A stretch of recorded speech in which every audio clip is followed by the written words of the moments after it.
Hey everybody, welcome to BrickVault. Today is another LEGO Top 10 Mocks of the Week episode where I show you the coolest custom creations I happen to see people building in LEGO bricks throughout this last week. And I'm not going to show them in any particular order of best to worst, just 10 builds I really liked this week. Of course, there are going to be tons of extras like the ones flashing by the screen right now. Check out the links in the description below if you want to see any of the builders, any of the builds that you see in this episode. And before I jump in, I do want to say that our web store is having a holiday flash sale, 10% off all the instructions, plus a drawing on the 28th for coupon codes of $100, $50, and $25 for those who sign up for our weekly newsletter, email, subscription thing. So once again, www.brickvault.toys is the place to go. Links for absolutely everything in this video are all in the description below, and let's jump into the very first build.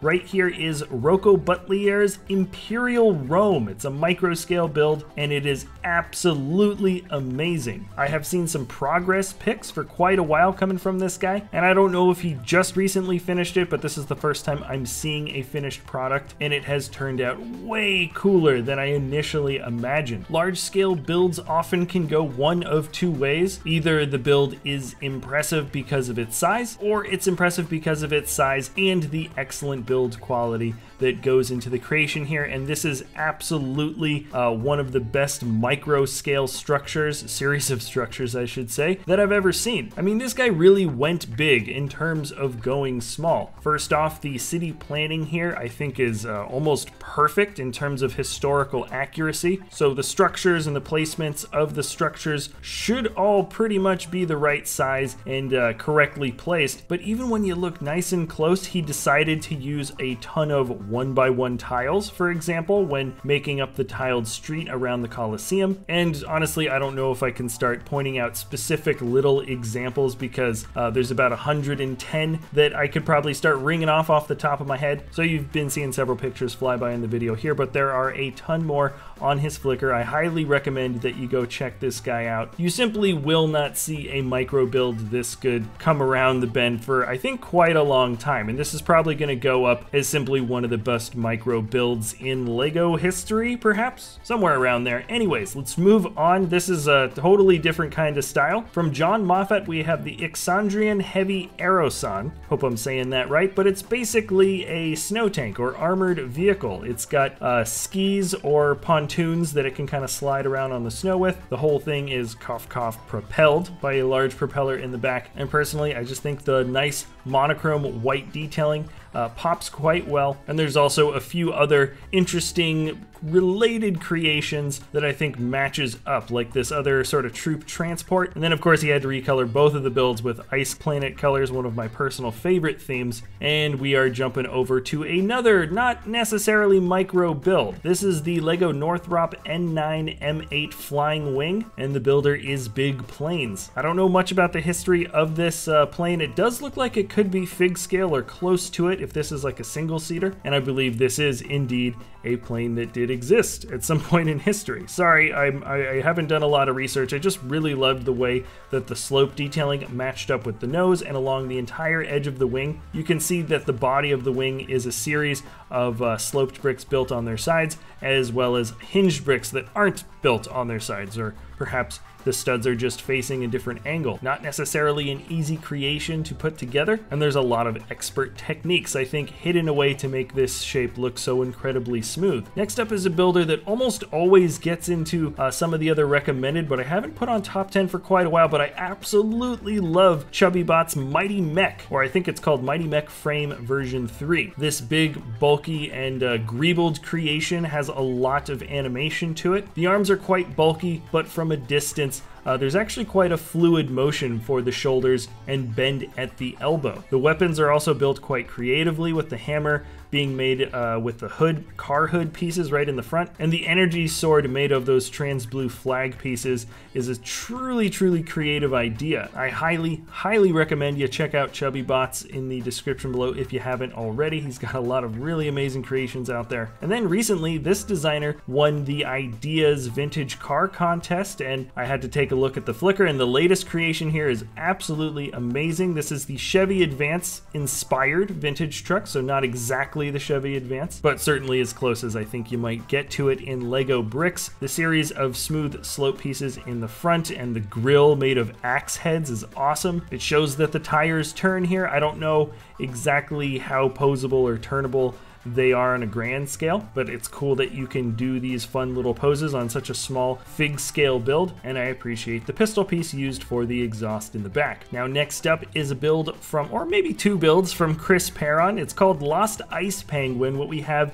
here are some M-Tron guys, maybe an M-Tron base, and they have found a lost ice penguin, or a little ship clearly from the Ice Planet theme. Longtime builders are constantly playing around with the color combinations from old themes while incorporating advanced building techniques and usually quite interesting architectural shapes. You can definitely argue that the base structure for the M-Tron guys is something that you might not see in the middle of a modular city or something. There's definitely a lot of interesting angles, and the same can be said for the small starship that's resting in the corner. Also, a couple weeks back, he put together this Dark Phantom, which is just such a fun looking creation. Color combos are very striking here, and I like the little colorful jet stream in the back as well. That's not really one of the 10, I just like that build too. And then from Letranger Absurde comes Krampus, or it says Krampus 2015. It's part of his series of horror film creations, which are so much fun. He has them linked in his description below, so I highly recommend you check them out. I haven't personally seen this movie, but perhaps I think I should now. Maybe this is where I'm going to be getting my new movie recommendations, is from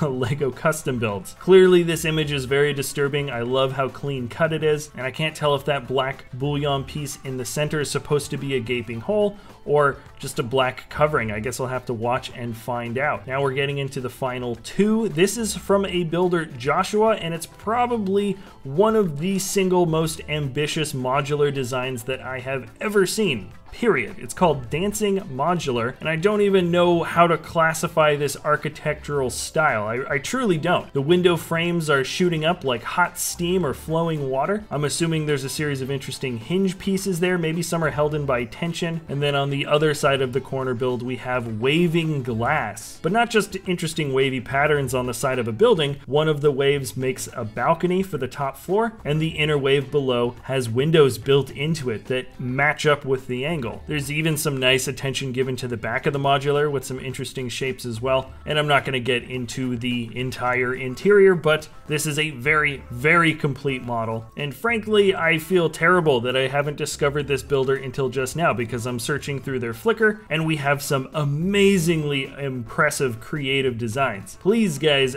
do take your time to check out some of these links in the description. I tell you, if you've stuck around in the video this long, you will simply not be disappointed if you go and check out what these other creative people have been doing. Now let's break it down to the very last build, and break is not the best pun ever, but it's called Icebreaker, and the designer is ExeSandbox. When this builder puts something out, you can always count on it being extremely high quality. And there's a few different words I think I'd use to describe the style of this build. Clean cut comes to mind, and that's despite the fact that a lot of this diorama shows breaking ice. And there's also something very nice and cartoony or calming about this whole scene. Maybe it's the colors that were used for this larger truck. Kind of looks like one of those old Land Rovers. And this tugboat looking ship is made of not pink and white, but actually pink, white, and aqua, which is a nice little subtle and somewhat cutesy color combination. The breaking ice and water beneath is very, very simple, both in terms of technique and just the way it looks, but because it's on such a large diorama, the uniform and simplistic look really makes your eyes focus on both the vehicle, the nice bright teal vehicle, and this tugboat also pops quite well against the dark blue. Technique-wise, I think both the Land Rover and the tugboat look great, and they're built quite well, but together in this very large, bleak, and somewhat stark image, your attention is drawn ever so closer to each of these creations. And I think as a total piece, there was a lot of thought and effort put into this this final piece that we're looking at, the Icebreaker piece. Now that's basically it for this top 10 creation video. Remember, there's a ton more in the description below if you want to check out other links, or if you want to check out further photo stream stuff from the Flickr pages of the designers I've already talked about. Remember, if you guys want to see other cool custom creations that we sell instructions for, you can find them at our web store, www.brickvault.toys. The sale is going to last, I think, until the 24th, and there will be a couple of promo code winners drawn on the 28th if you sign up for the email. Anyways, thank you so much for watching, everybody, and we'll see you next time at BrickVault.